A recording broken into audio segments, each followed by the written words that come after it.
Well, it's Friday, April the 16th. It is a joy to come to you with today's devotional commentary. The title of today's devotional is Blessed is the Man that Trusteth in the Lord. And our scripture reading is one chapter, Numbers chapter 13.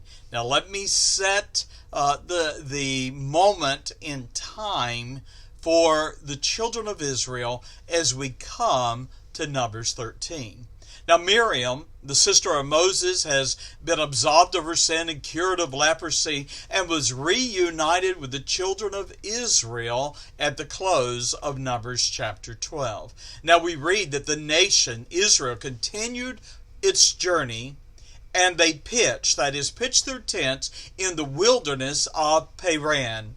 Now, the events recorded in Numbers 13 today's scripture reading, are among, I believe, the most dynamic in Israel's 40 years of wandering in the wilderness. Now, Numbers 13 and verse 2. The Lord commanded Moses, "Send thou men, that they may search out the land of Canaan, which I give unto the children of Israel."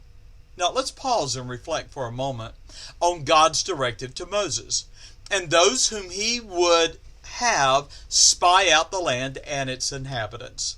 Now, they were men, not women, not children, not novices. They were men, and they were men chosen of each tribe, and we read of every one a ruler and the heads of the children of Israel. In other words, those men that were going to be sent into the promised land, into Canaan, to spy out the land that God had promised Israel, they were respected leaders, men of influence.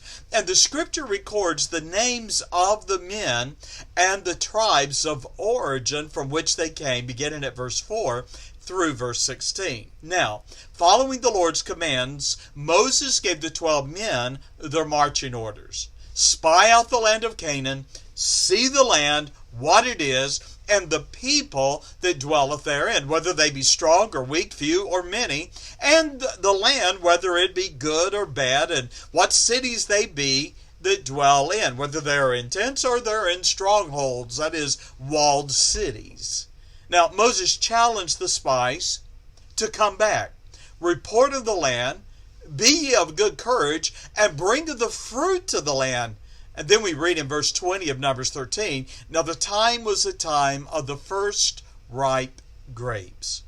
Well, the spies departed, and in verse 25 we know they were gone for 40 days. They traveled probably what is about the equivalent of about 160 miles into the land that would one day be Israel. Well, when they returned, they brought with them what we read was a branch with one cluster of grapes that was so laden, so heavy with fruit, that it was borne between two men upon a staff or a rod. They also brought the pomegranates and they brought the figs. Well, the reports were given. And there were two reports that were given. The first confirmed that the land was all that the Lord had promised Israel. Verse 27, we came into the land, whither thou sentest us, and surely it floweth with milk and honey, and this is the fruit of it. But then there was the second report.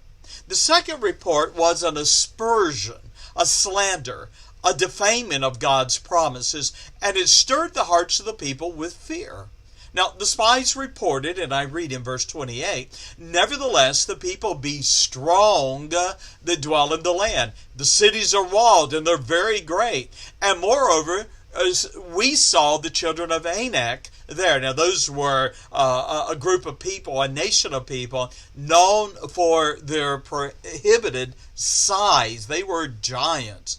Well, Moses had challenged the men to be of good courage.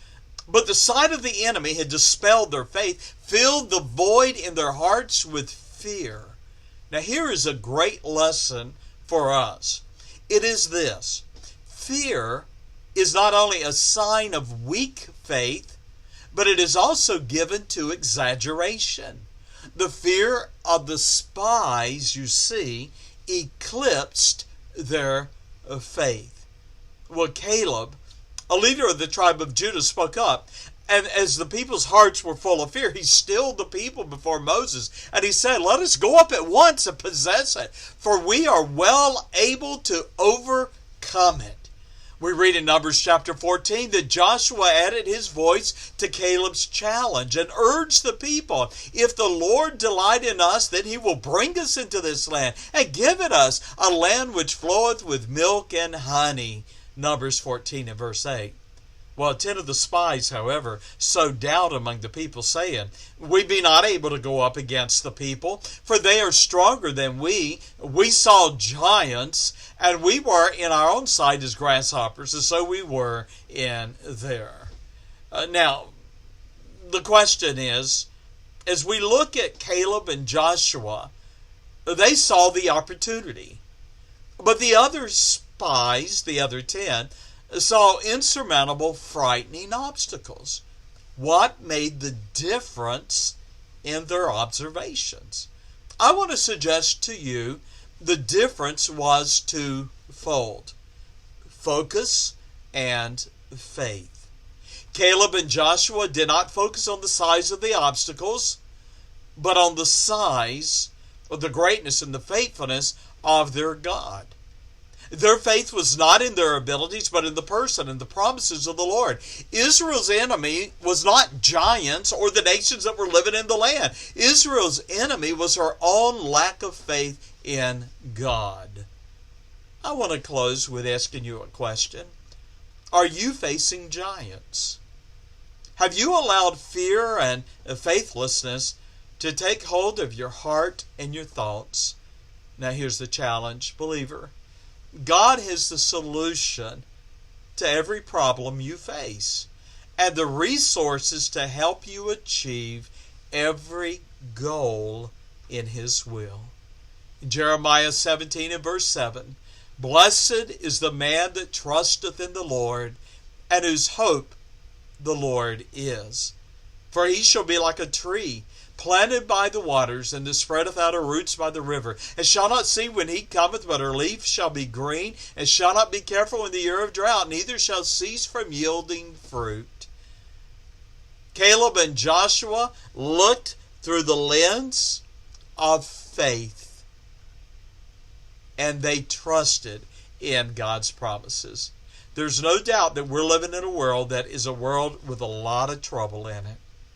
And God would have us not to be people of fear, but to trust Him, put our faith in Him and in His promises. I hope you'll do that today. The Lord bless you. The Lord keep you. The Lord make His face to smile upon you and give you peace. God bless, and bye-bye.